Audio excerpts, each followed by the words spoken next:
Hey everyone, I'm Ellen here at etrailer.com. Today we're taking a look at the Pacer Performance High 5 LED Truck Cab Light Kit.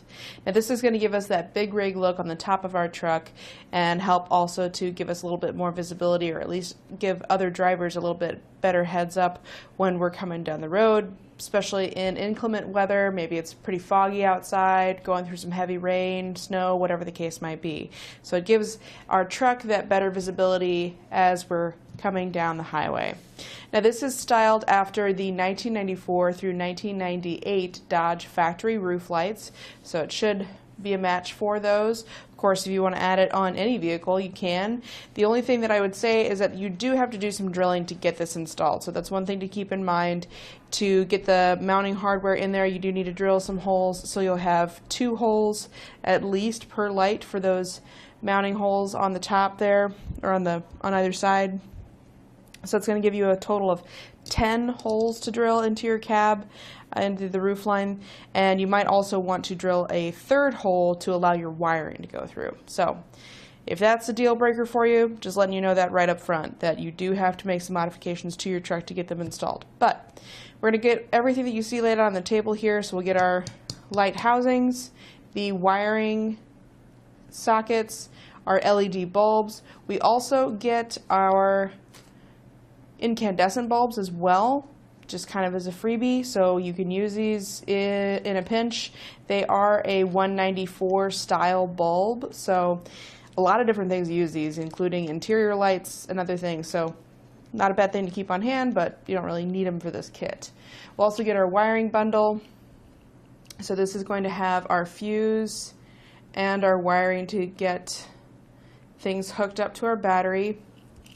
So it's going to have 2 lengths. One is going to be a shorter length with that fuse already installed in line. It has a little spade connector. That's going to go to the back of our switch there.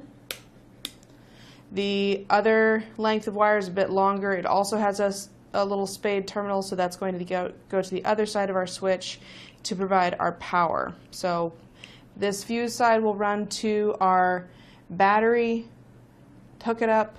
This other side is going to go to our lights. You might also want to get some extra wire to do this install. This length of wire is a pretty good amount. I think it's about 4 or 5 feet, but it's never a bad idea to have some extra wire, especially if you're running this all the way up to your engine compartment. I doubt that this is going to get you all the way, depending on how you route it. If you do route it along the A-pillar, you might get there, but just in my experience, you can never go wrong by having a little extra wire. It also comes with the hardware to get each of our lights installed, the hardware for the switch, and some grommets to make sure that we don't have any leaks coming underneath the heads of those screws. You can also grab some silicone sealant just to make sure that everything is really sealed up tight. If it were me, I would do it just to make sure that there's no water getting into my truck. I don't have to deal with that anytime soon. Silicone gasket maker we also have here at etrailer.com if and you want. And the 3rd thing that I would suggest picking up would be to replace these guys. These are quick splice connectors. They work in a pinch. They do make your connection, but as far as longevity, these just don't cut it. A lot of times things that we have come back into the shop, it's because somebody installed it with these quick splice connectors. They'll pop open, make the connection go bad, they could fall off. Because if you think of it, your truck is going down the road, you're hitting bumps, just encountering vibrations, even if you're not hitting anything in particular, just by the truck is moving, and these can just come apart, and they just don't hold up as well. So I would suggest replacing these at least with insulated butt connectors, or if you want to go an extra step, get heat shrink butt connectors. They operate in the same way. They just are going to go around your wiring connection and help everything to stay together a little bit better. Typically we'll install a little bit flatter than these, so they're easy to tuck up and away. The heat shrinks provide a watertight connection, so if it were me, that's what I would do. So just want to let you know that. As far as how to get our light installed, I'll show you what it looks like. Pop our little LED guy into the socket there. Just have to kind of coax it in place and push it down in there. And then grab one of our lighting. It does have a little gasket, which it's just made out of foam. So if you cinch it down tight enough, it should seal up that hole, but I'd just be worried and I'd want to use some silicone sealant. So that's why I suggested. Don't have to do it. It's just what I would do. So once we get our socket in there, you just give it a little quarter of a turn and then it's held in place. I'm going to connect my ground and then my power. And so you can see that's turning on there. It's not too terribly bright. You're not trying to blind anybody with these guys. They're not providing light. They're just making you more visible as you're out on the road. So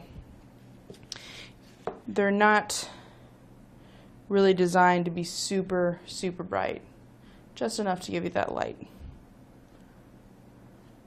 going to turn the light out in the studio, and that way you can get a better idea of what it looks like in the dark. I know it's just that one little pinprick of light, but might help you to visualize it a little bit better. So each of them will look like that. Turn the lights back on, and now that we've seen what it looks like, we've talked about the install, let's talk about how big these guys are.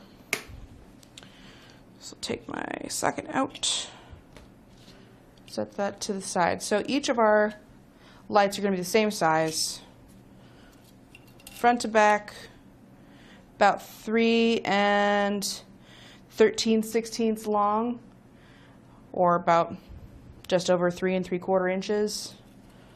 Width, the widest point there, it's about 3 1/16, so just over 3 inches long. Height wise, we're looking at about 1.5 inches. Again, that's going to be the same for all of them. The switch is nice because that means that we can bypass our lighting system. We don't have to cut into our factory wiring or anything like that. As far as the measurements there, it's about 1 3/4 inches tall by about 1 3/8, and it's kind of at an angle, but it's about 7/8 of an inch deep. So you can run this off of its own switch. You don't have to worry about getting into any of your factory lights, as I mentioned. Of course, if you want to tie this into your running lights on your truck, you can. It's up to you. Just know that if you do that, sometimes manufacturers might say that it's going to void your warranty. So just a caveat there. But that's pretty much going to do it for our look at the Pacer Performance High 5 LED truck cab light. I hope this video has been helpful in deciding whether or not you want to get this kit. Of course, if you want to find any of those accessories that I mentioned earlier, you can find those right here at etrailer.com, along with a lot of other things to solve your issues so that you can get back to enjoying your adventure out on the road. Thanks for watching.